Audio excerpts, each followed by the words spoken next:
In this episode of Leaving a Rich Legacy with Jessica Rich, I am so excited to have LaTonya Shanae on this podcast to talk about what it's like being a newly divorced mom, healing and really creating a community where other women can thrive. Now, I'm a single woman. I don't have any children. I've never been married. And when I think about what she's doing in the community and the work that she is really putting in to connect with other mothers, single moms, and recently divorced moms, although I cannot relate specifically to that, there are so many things that LaTonya has experienced, has shared that can really make an impact to women like myself, women who are single, women who are married, women who are engaged, and for sure, her audience and target of women who are newly divorced and are really looking to step into purpose in this new season of their life. So I'm so excited to share this conversation with you. I hope that it blesses you as much as it blessed me and that you would take away some of the wonderful gems that she dropped with me. Enjoy. Well, LaTonya, I'm so happy that you are here on my podcast. You and I, had an opportunity to kind of work together in our coaching path and trying to really create a blueprint and go through some different things together. But one thing that really stuck out to me about you is I can relate to you because my mom divorced my dad when I was 11, and I was the child who had to go through that transition with my mother. So it is an absolute pleasure to have you here. My podcast, Leaving a Rich Legacy with Jessica Rich, is really about breaking generational patterns and creating a legacy in the Black community for people of color.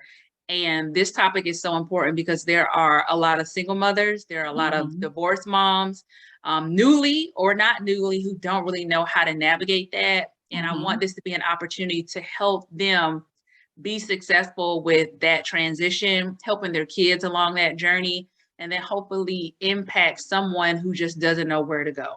Right. So I will kick it off and let you just kind of share a little bit about yourself and your coaching. Well, thank you so much. First, thank you so much for inviting me. I'm super excited to be here. I am LaTonya Smith. I go by LaTonya Shanae on my social media platforms. So I'm originally born and raised from a small town, Hearn, Texas, moved to Houston after graduating from the Prairie View A&M University. Came to Houston to teach. That's what I wanted to do. So I've dedicated my career to education. And so my background is education. I've been a teacher, I've been a counselor, I've been an assistant principal, I've been a principal, I've been a director at the district level, and now I'm in consulting. I do consulting work full time. And my journey has kind of lifted up for me that my gifts are connecting with others and developing others. And so when I got married in 2015, and then I got divorced in 2020. But in between that, I had a beautiful child. He was one when I filed for divorce, and left my marriage with my 1-year-old. And it was a journey. It was a journey like I couldn't even anticipate it being, but was able to journey through with the help of a community that God had already created for me, of friends, of family, of strangers, that helped me navigate through that space. And once I kind of started getting through to the other side, I started thinking about, like, what happens to the moms who don't have this support? Like, what happens to the women who are navigating divorce? Because divorce in itself is hard, but when you're doing it as a mom, it is so easy to lose yourself completely because you're so focused on the well-being of your children. And so that was given to me on my journey through another mother who had gone through divorce. And she kept saying, like, take care of yourself. You got to take care of yourself because you have to take care of your little one. And so I started thinking about, what happens to the women who don't have community, who don't reach out, who continue to suffer in silence? Because I suffered in silence for so long. And so because I knew I was good at connecting with others and motivating others and encouraging others, God just said, just start sharing. just start sharing your story a bit, because I tend to be pretty private. I think we've all conditioned to be pretty private, right? So I started sharing and I started getting a lot of feedback and people asking for more. And so God kind of pushed me into this space of being, I consider myself a mentor. I go between mentor and coach. But I consider myself being a mentor in creating safe spaces for moms navigating divorce or recently divorced moms, to give them a safe space to feel safe, to feel seen, to feel heard, and to know that they don't have to do it by themselves. So here I am. I love that. You know, it is so important for women to have community in general. But to your point, you know, to have no one when you're going through a transition and you have children, and I'm sure you're pouring everything into them, then what Right. about yourself? So I absolutely love that. So with your coaching, Mhm. is your target audience just, you know, divorced moms? Like Mhm. what actually falls under that? Yeah, so I went back and forth with this for a while. So I've landed on right now moms navigating divorce or recently divorced, maybe 1 or 2 years out. My divorce has been final for almost 2 years now in December.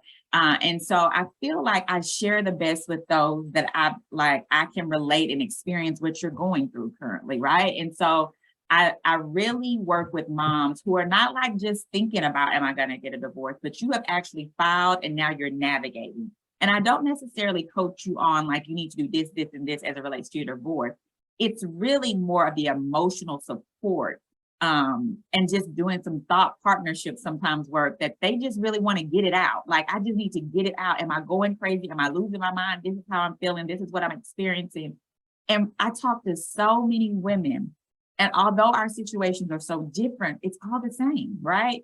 It is all the same. And so, yes, I focus on moms specifically who are navigating divorce or recently divorced, meaning like 1 to 2 years divorce. Okay. So thinking about those women who come to you and just your own experience for the newly divorced moms out there who are just feeling lost Yeah. and just don't know where to go. What is some advice that you have from them just to start? Yeah.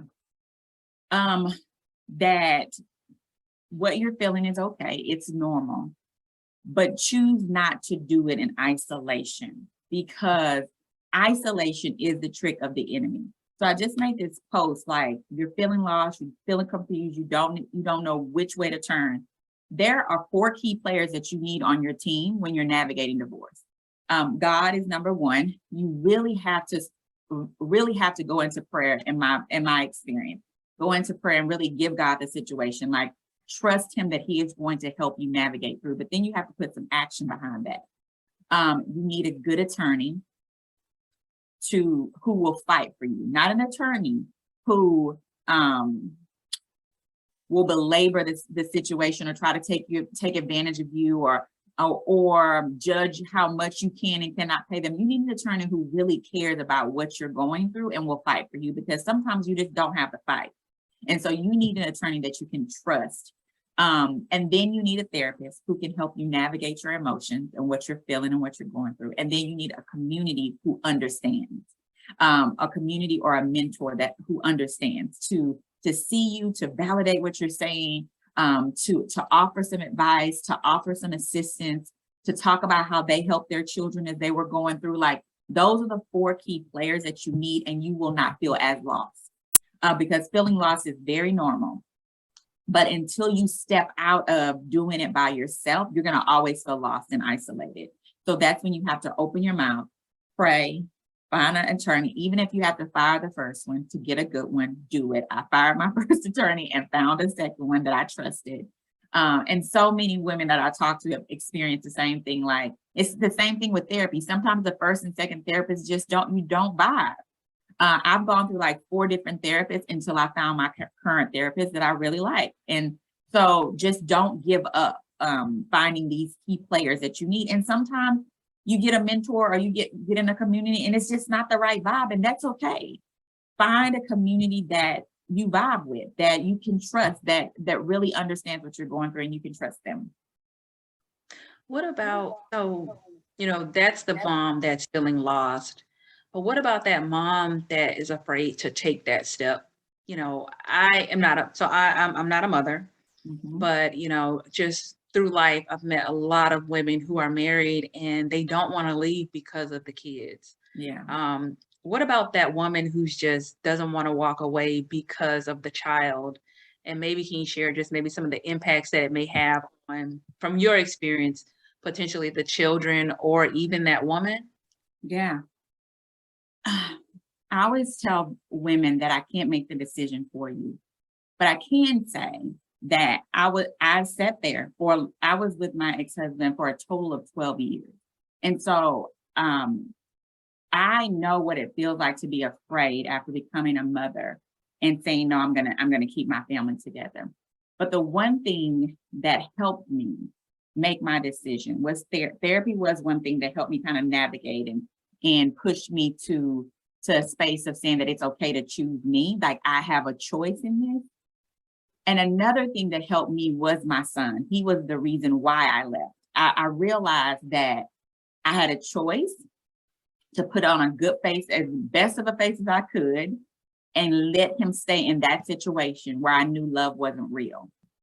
Or I could take a leap of faith and step out and create a home environment that was filled with love and give him the best I could offer and be truthful with him along the way around how I chose myself so that I could love him better.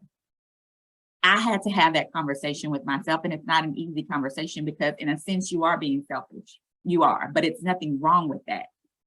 You choosing you for the betterment of you blesses your children. And so sometimes if you stay, it won't help the children growing up in a toxic environment. And it doesn't help you if you try to make the environment less toxic by just not saying anything, not being yourself, letting your husband do whatever he wants to do. That doesn't give you life, right? That doesn't feel you. And children know, like children know when things are not right. They grow up, they know, they sense it. Energy is real. And so I say to moms, like, first you gotta do what's best for you, but then know that what's doing best for you, when you do something that's best for you, it blesses your children. And so I tell my moms, we heal so they thrive, and they are our families. Like we have to heal first so that our families can thrive.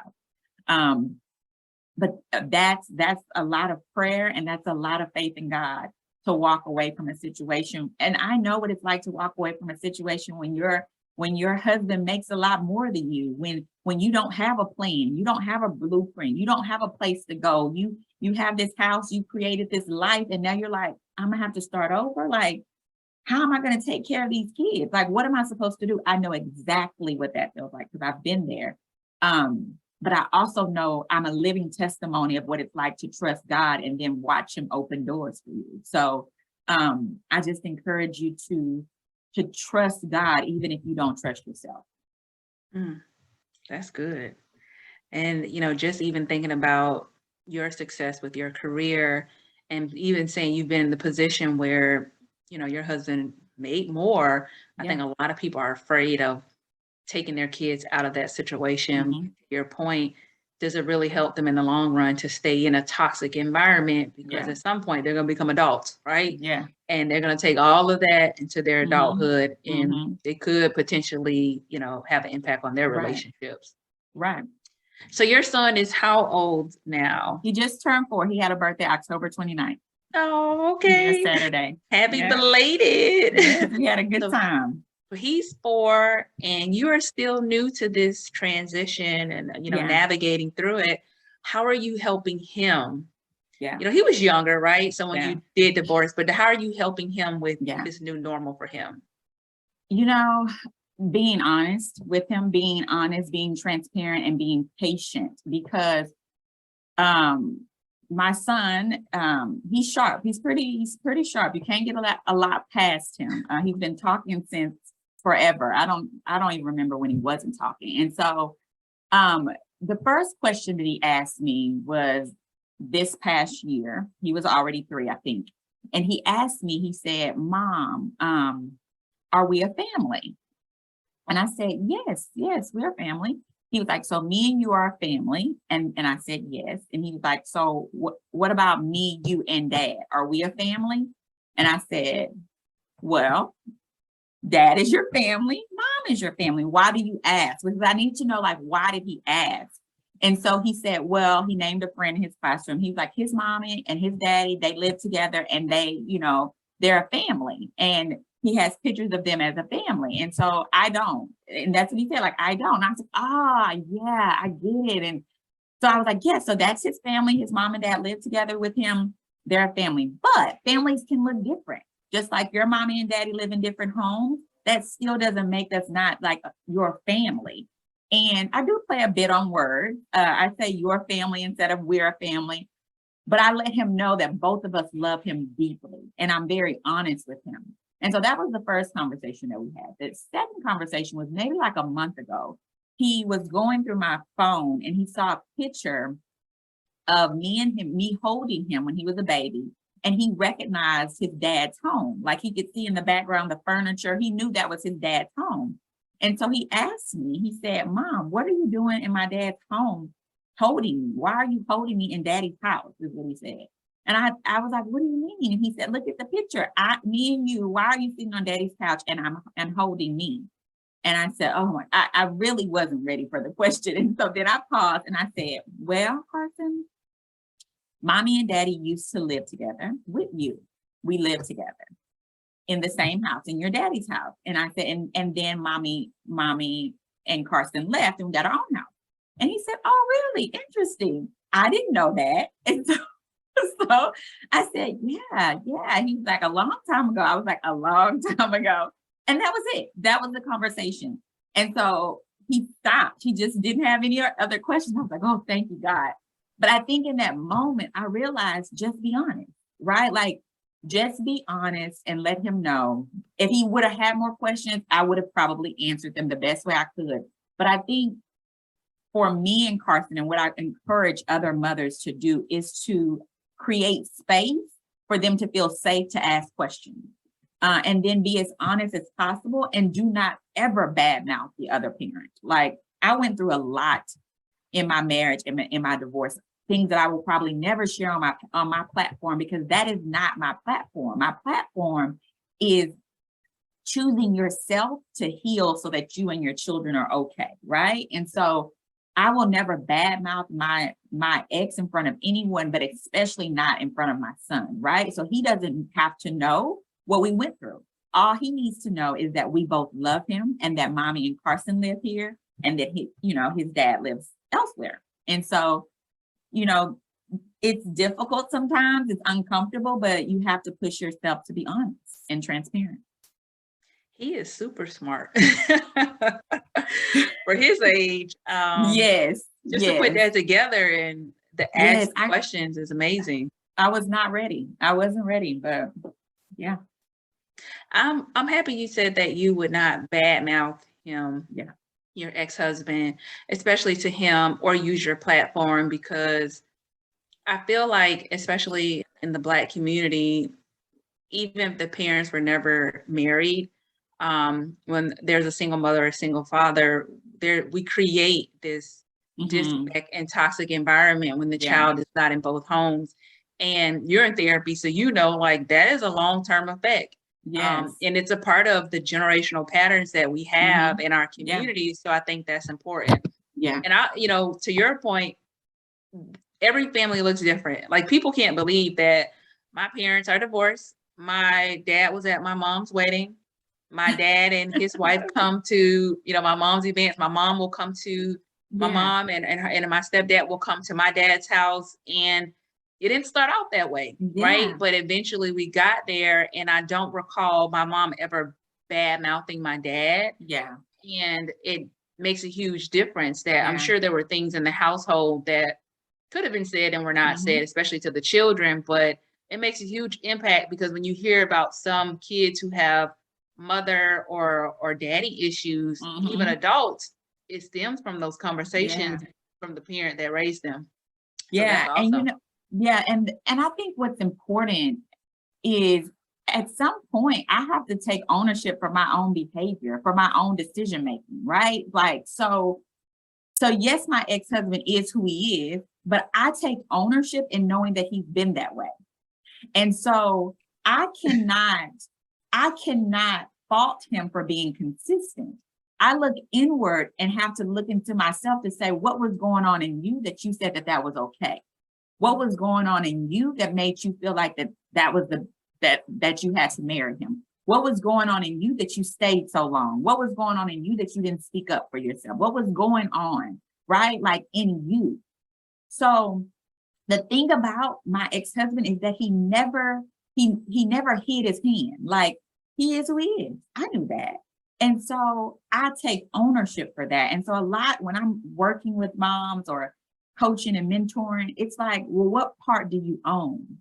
And then how do you forgive yourself for it? Because that's a whole nother process, right? Like, yes, I went through a lot, but I also pause and be like, Tanya, like, you knew that was like, you shouldn't be surprised if that happened, right? You knew what you were getting yourself into before you got married, before you said, I do. So you have to own that part. Yes, it's a lot of things that were hurtful and bad and mean, but at some point I still have to take ownership for that.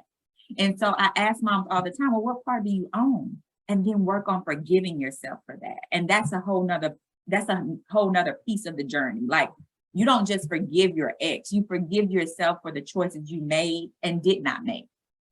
So that's a whole part of forgiveness. When I talk to clients, like, you have two people to forgive, him and yourself.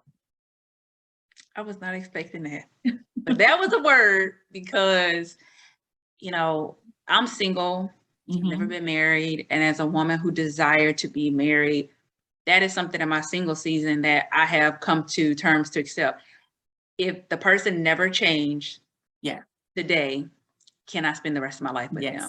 And if the answer is no, then that is not the person for me. That's right. And I think that as women, I'm speaking for women specifically because I'm not a man. And for women, and this may not be your situation, but I'm just going to speak in general.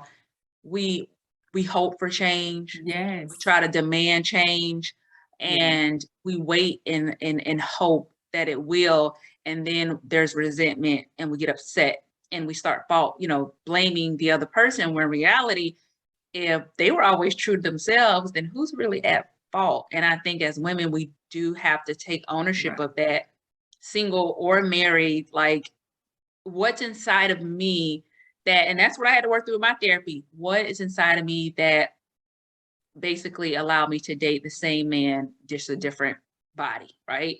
What was the patterns that I went through? It's like we commit to potential. That's what we do. Yes. We commit to the potential, and not to say that there are not good men out there, because there are. I believe that there are really good men out there. But I do think in the Black community, Black women have a hard time finding the one sometimes. And I don't know statistically, so I won't throw numbers out there.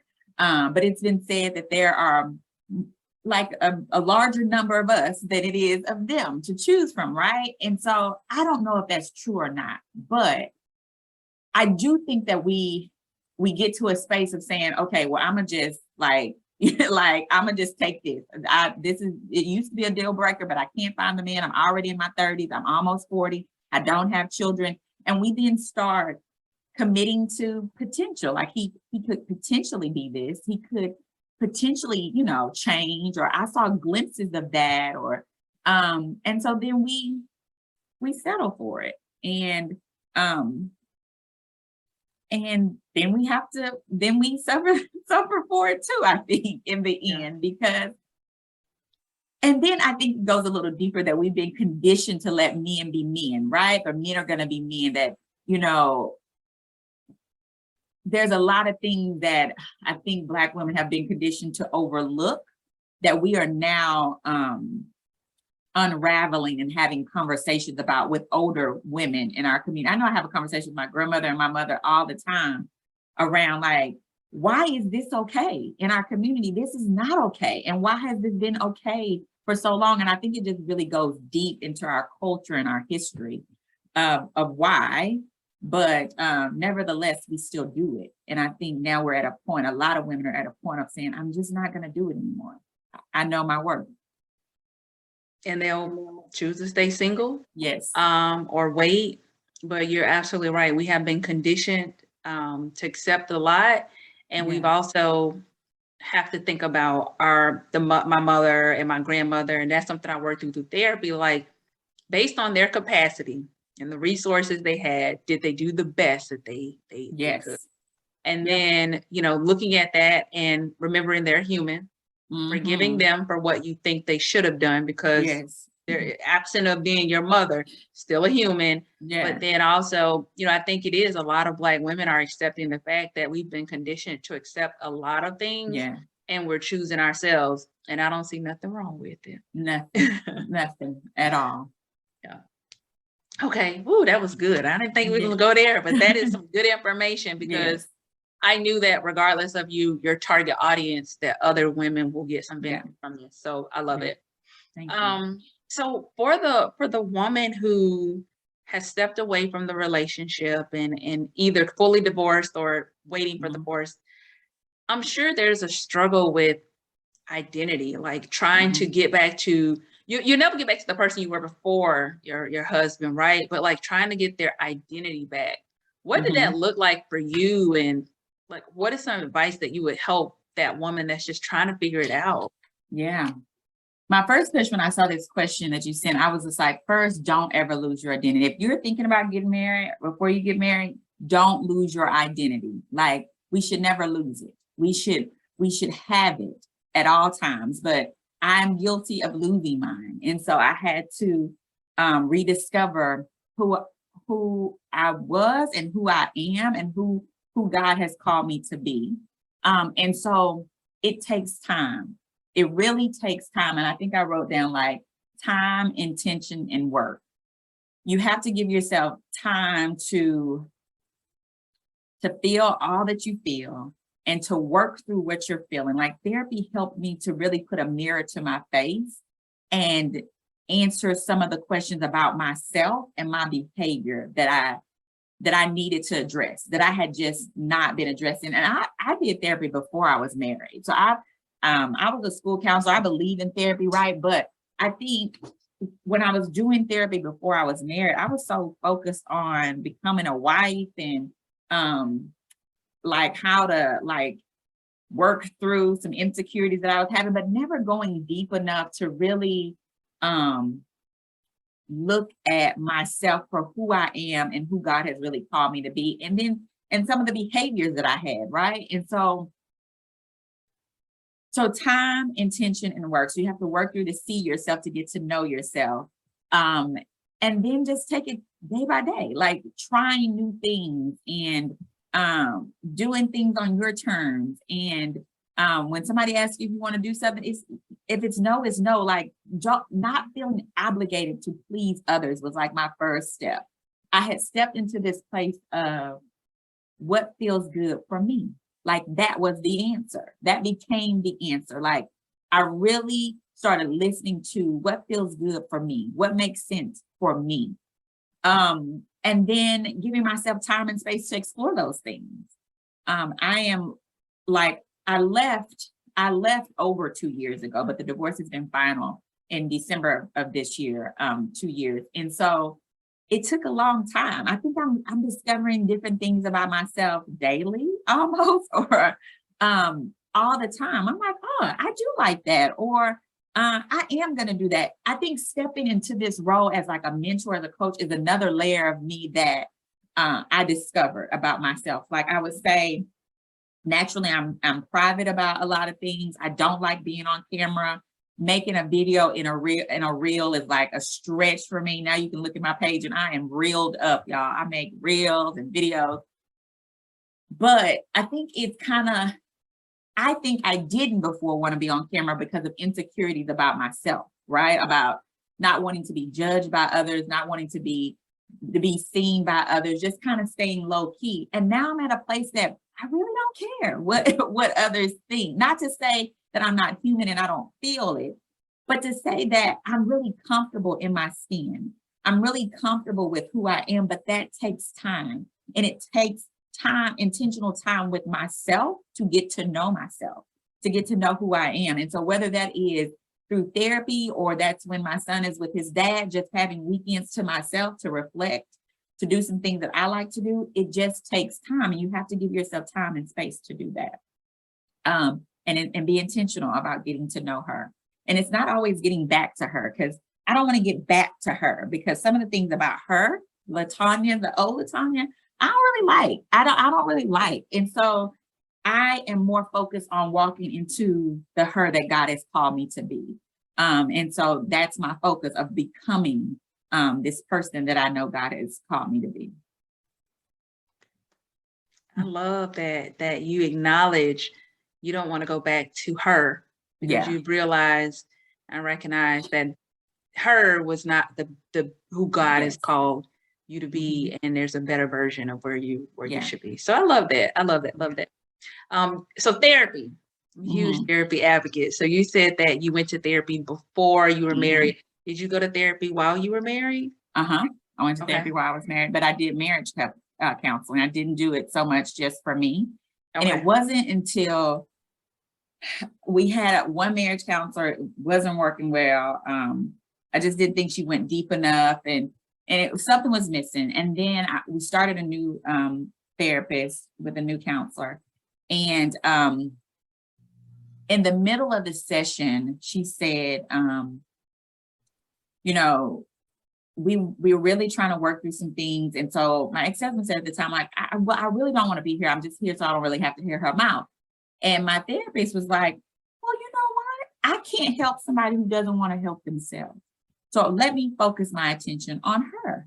Like, I would like to be her therapist. And it wasn't until that moment that I was like, yeah, I can go to therapy by myself. Like, I don't have to go to therapy with him because I'm married. And then I just started going to therapy by myself. And I was pregnant. And it was during that process that I started really tuning into myself. Like, this is not about him. This is about me. This is all about me. And I think that therapist helped me to focus on me, not focus on what's best for the marriage, not focus on me having a child, not focus on anything but me. And it was at that moment during that process, and I went to her every week, and she did not take insurance, y'all. So know that I really loved her. And I started going bi-weekly and then monthly because she did not take insurance. But I was like, I got to get to her, because I got to get back to her office, because that mirror, I was starting to see myself, and things just started unraveling. And it was like the best therapy experience. Let me say this. It was what I needed at the time. Like I needed that experience at the time. And then I stayed. And I kept going. After I had my son, I kept going. And I remember one day I was so broken. My son was almost 1, and it was a bad day. I needed help. And I just text her 911. I was like, I will pay you whatever you need me to pay you, but I really need I need a session right now. And I was in a bad space, and COVID had just hit, and she took my call for free. She took my call and she said, what is it? Tell me what's going on. And I was in distress. And I said all these things and what was going on. And then she said, okay, so what do you want to do? And I was like, what do you mean? Blah, blah, blah. And I started talking about all these things. And she's like, okay, so what do you want to do? And I was like, what do you mean? I'm telling you what he did, And she was like, what do you want to do, my love? That is the question. What do you want to do for you? And I think that was the day that I realized I can make a choice for me, whether I'm married or not. I can make a choice for me. And that question, she probably asked me 1,000 times, just hit differently that day. And then that's when I started saying, you know what? I'm going to start making decisions and choices for me that's best for my soul, that's best for my heart, that's best for my well-being. And so, yeah, I still go to therapy. I believe in it. I think I'm in another level of another phase of my life, but every phase I see a different version of me or what I can become. And I just go a little bit deeper every phase, every season. So the therapy in general, I think in the Black community is it's a conversation that we don't always talk about. Mhm. And I think more, men and women are taking advantage of going to Yeah. therapy, and especially, they didn't take insurance, but now we have all these programs that Yes. some people paying Mhm. $20 a session. So there's some huge benefits to it. Do you think that therapy is important for any individual therapy, not just couples, because you get two different things from that? Mhm. But would you recommend any woman who is, in a serious relationship or getting married, engaged, go to therapy first to tap into Yes. themselves? Absolutely. And I know women who are like, what would I talk about in therapy? Like, I don't need therapy. I think we all need therapy. We just and when I started going, I started going to therapy as an adult. I had been working in my career for about 5 years, and then I quit my job and I went and enrolled in the doctoral program full time. And it was hard. It was a culture shock. I was broke. I had just gone through a bad breakup and I was lost. And I found a counselor on campus. And I went and started therapy. That was the beginning of my therapy. And I would say, at first I thought I needed it because I was going through a bad breakup and I just needed somebody to talk to. But then after I got over that, I just kept going back to our office like every week, like to talk to her. And at first, like my friends were like, why are you going? Like you're over the heartbreak. I was like, y'all, I sit on that couch and things just come out like that I need to like work through. And so I think that we all have stuff that we can unpack. We just press it down. And some of us are really good, some of us are really good about how deep we press it down or how far it goes. And so we don't feel like it's an issue.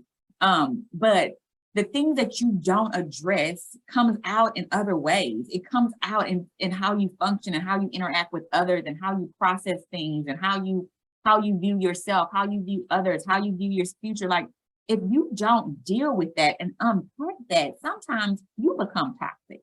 Sometimes how you view the world becomes tainted. And so yes, I recommend therapy to anyone that you do have some things that you can unpack. And so go spend some time getting to know you before you commit to someone else, because you have to bring your whole self to a marriage and it needs to be whole. And I think once you become whole, you wouldn't tolerate a half of anybody else. You wouldn't tolerate it. So you need to make sure that you're whole going into a relationship. What about so I agree. And that's something that's been very intentional about me and my single season. Like, let me make sure I know tap into any healing for myself and address things that can really, really play a part in a relationship, a marriage, and that will contribute to toxicity, because we all own some of that when it comes Mm-hmm. to relationships. For the women who are newly divorced or going through a divorce, why is it so important for them to heal in this stage? Do you tell them, if they said, well, I want to wait until I get this and that settled, like what is your advice to them? No, healing is priority and it's ongoing. And therapy is a part of the healing journey. It's not the only thing. It's just a part of it. And so you can't do it half-ass, if I can say this on this podcast. You can't. You have to do it with intention and you have to do it. Now, I'm not saying, oh, go do this. I don't give you a list of things that you can do. But your healing journey, and sometimes it's not right off, go get a therapist. And I will tell anybody, all my clients know that I'm big on therapy. Like, do you have a therapist? Let's find you one that you like. Here are some recommendations that I have. Like, take your time, ease into it. It is a part of the process, but it's not like you have to do this, and this in this order. You know when it's right. Like, you know when it's time. And I have a friend who will say, who just went through a divorce not too long ago, and she texted me, she's like, okay, I'm ready for therapy now. And I was like, great, take your time. Just don't avoid it altogether. And I think there are a lot of things that you have to handle when you're going through a divorce or newly divorced, and you will put everything over yourself. And therapy is a part of self-care for me. And I believe that it's self-care for others. And so maybe you can't go to the spa. Maybe you can't like go on a vacation, but you can factor in an hour once a month to go to a therapy session to deal with what's going on inside of you. And so for me, therapy is a part of my self-care regimen. It's how I stay regulated. And so yes, I highly recommend it to moms who just because you have so much on your plate. And believe me, I feel like I can't take on another thing. But what I don't take off my plate is my time with my therapist and making time for me at least once a month. And that time sometimes it's not like going out and doing anything. That's sometimes I actually schedule a bubble bath. Like I'm not lying. So it's like my son is gonna go with his dad. It's I can do a bubble bath and I can watch my favorite show while I'm in the tub. Like I schedule those things that give me energy that I know that will relax me. And so it's just being intentional about that. And so yes, therapy is a part of the healing journey. I love that. Self-care is so important. And you've said it a couple times. I do think sometimes, as a parent, the self-care gets pushed to the back burner and you don't make the time. But you said, hey, put it on the calendar and schedule it. Mm-hmm. And it's even if important it's a to make bubble the bath, time. even if it's a nap, like just schedule it. Okay. Yeah, I agree. It is important, in all aspects of our life, because if you don't how can you pour into your kids and really give them what they need if you're not pouring into yourself? Right. Absolutely. Absolutely.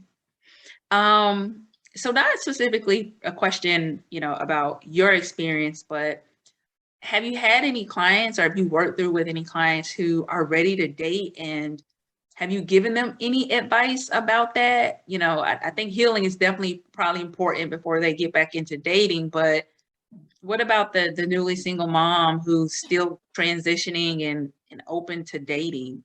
Yeah. I think yes, I have had clients who are like, I'm going on a date, and I say, take your time, don't rush it. I would not recommend dating while you're navigating the divorce, because essentially what you're doing is putting a band-aid on something that's hurting. You're not dealing with the hurt. You're replacing that. Like you're not really giving of yourself. And first of all, you're really not in a position to give yourself fully to someone else. You're just kind of entertaining, having fun. And that's one of the things that you'll hear often when you're going through divorce. I'm just having fun. I'm just having a good time. And I think that is fine. But you have to define boundaries for that and be careful with that. Because you can find yourself in a whole another relationship in months if you want to. Like, you take your time. And you don't have to replace another man because you feel like you lost a man. Like, take your time.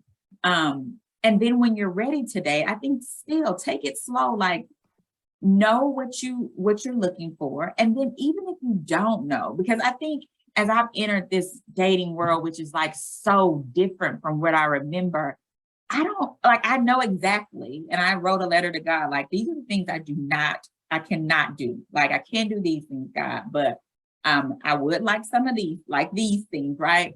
But dating is just so different. It is just so different now. And so I am really clear, and I tell clients to just be really clear about your expectations, not around like what you can and cannot do. For me, it's like what I can and cannot give you right now, right? Like I tell people when I meet them, like, listen, I have a 4-year-old.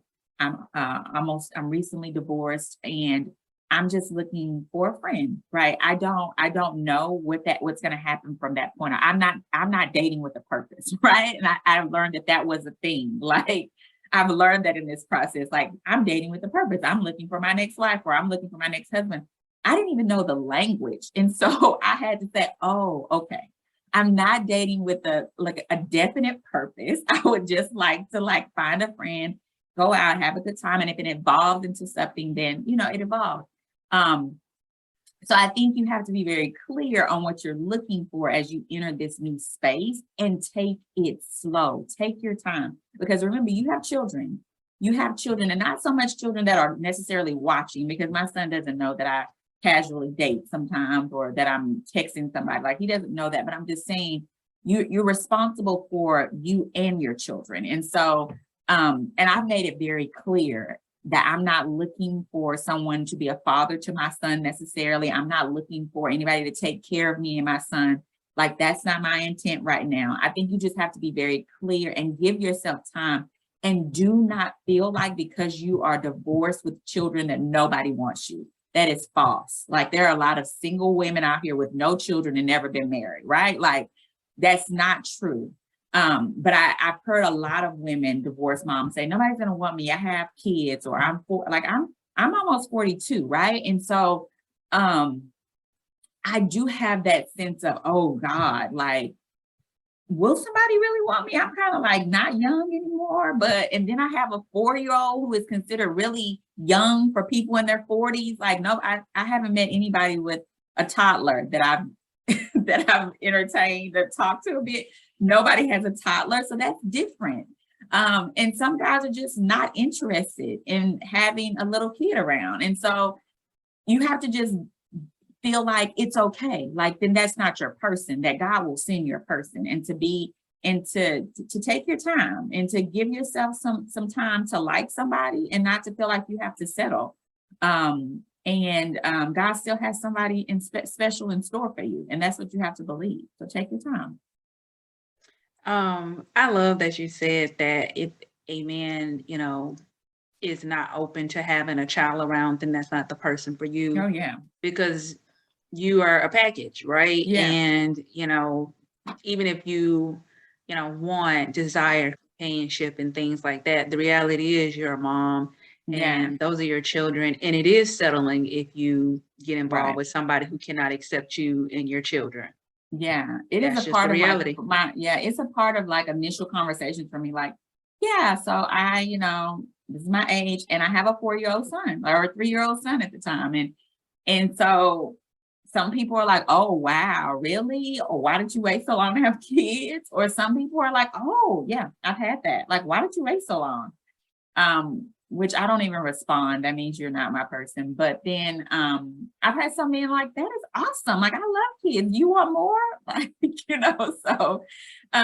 so you just have to just be patient. Like, I have to do affirmations for myself all the time. Like, you still got it. You're beautiful. God has somebody in mind for you. Like, and he does. Like, and I believe that. And I'm okay with that. I'm okay with waiting. I'm okay with building something with me and my son right now. I'm okay with focusing on my business, and focusing on myself, and focusing on my household. I'm okay with that until God says different. Good. Mhm. Is there anything that, you would recommend moms prioritize specifically with their kids? So I love that self-care is important for you. You're still pouring into yourself, and then you're also walking in your purpose, which I'm sure it's a lot, right? You've been a mom, work, and Mhm. coaching. It's a lot, Mhm. but you're doing what you were called to do. Right. Anything that you would, recommend that parents, moms kind of prioritize for their kids? Time, prioritize time with them. I think I shut down working all things when my son comes home from school. Like, I shut it down, and I am just present with him. And sometimes it's playing with Legos, sometimes we're putting a puzzle together, sometimes it's not talking to me. Like, he's not talking to me, he's on his tablet, he's minding his business, but I am present. And so when he puts that tablet down and he looks over to me and he asks me a question, I'm there, right? Like, so, or I'm doing something, or I'm in the kitchen and he's in the kitchen. It's just being present. And sometimes when I'm not present and I realize I'm not present, he will call me out. Like, he will say, Mom, put your phone down. Mom, put your phone down. That means I am in that social media. That means I'm making a reel. That means that I'm doing something, and I've been doing it for a long time. And he'll say, Mom, put your phone down. Or I'll sneak into a room to try to make a video, and he'll knock on the door. Mom, are you in there? Like, can you come out? And so I'm like, you know what? And it's not, and people will say boundaries, boundaries. No, he's right. Because I usually factor in time when I do those things that it doesn't interrupt our time together. And so he's usually calling me out when he's like, Mom, you're supposed to be in here with me. Like, what are you doing? And so I would say, while it is very difficult, I know. But as best as possible, be present and make time for your children. And my child is younger, right? But there are children who are going through divorce with their parents, going through it. And you need to be present enough to know. So you're taking care of yourself, you're doing what you need to do. You need to be present enough to identify what they may need, right? Like, so they may need counseling. They may need an outlet. They may need a social group. They may need something. So I emphasize the importance of taking care of yourself so that you can be present and take care of your children, because they have needs. They have needs that you have to help them navigate. And so taking time to be present with them, to know what they need, and to watch them grow and to be a part of their development and to love on them. Every day in my household is not calm. It's not. We have some rough days. My son is a toddler with a lot of energy and a lot of attitude. Like, so I can be present and patient as I want to be. There are some days that he has complete meltdowns and we go to bed early, or, but I'm here for it. I'm here for all of it, because every day is not like that. Every day is not like that. So just give yourself grace and take your time. I think, okay, so I'm so glad you said that about like prioritizing him and giving him what he needs, and really just, making time and being present. I will say, one thing I think, just talking to me and my siblings, and then also my friends who parents divorced, is there was just no conversations about it. Or, I think our parents were just trying to navigate through it, that they didn't know what to do next. You know what I mean? Just kind of, let's just act like nothing happened almost. Right. Because they were trying to pick themselves up. But we have so many resources now that things can be done differently. Right. And I think the kids play a huge part, just based on my childhood trauma. And people think trauma is something physical. Like, I didn't have any childhood trauma. But my childhood trauma is my parents' divorce. And I've accepted that at the age of 36, that is my childhood trauma. And it's okay. It's okay. So I'm glad you said that. And I love that you are building this community for women to not stop, because if they stop and don't continue to be what they're called to be, then that's going to have a direct impact on their kids. Yeah. And you talked about community. So I do want you to just kind of share like more about how people can find you. But I want to end off with, if you can just tell a woman who is afraid to leave or just doesn't know the next step, why is it so important for her to find that community to help guide her through that? Yeah. My best advice is because, and it's very simple, but you deserve it. Your children are not the only ones that deserve the best version of you. You deserve the best version of you. Like, God did not put you here to be the best for everyone else. God put you here to be the best for you and everyone else. Like, you deserve a good life. You deserve to be happy. You deserve to reap all that God has in store for you. You deserve to feel joy and happiness and freedom, and you deserve that. And so don't give that power away to somebody else. Don't do that. Like, God has given something special to you. He has called you by name. And so you have to tap into that belief. You have to tap into him, his power. You have to believe that he has something better in store for you. Even if you don't feel it, even if you don't see it, even if you don't know how you're going to get to it, you have to trust that God wants the best for you, because you absolutely deserve it. I love it. Whew. Sometimes we question our worth, or we think we deserve something when it's really settling. Yes. So I love that. Yeah. Now, how can someone find you? Yeah.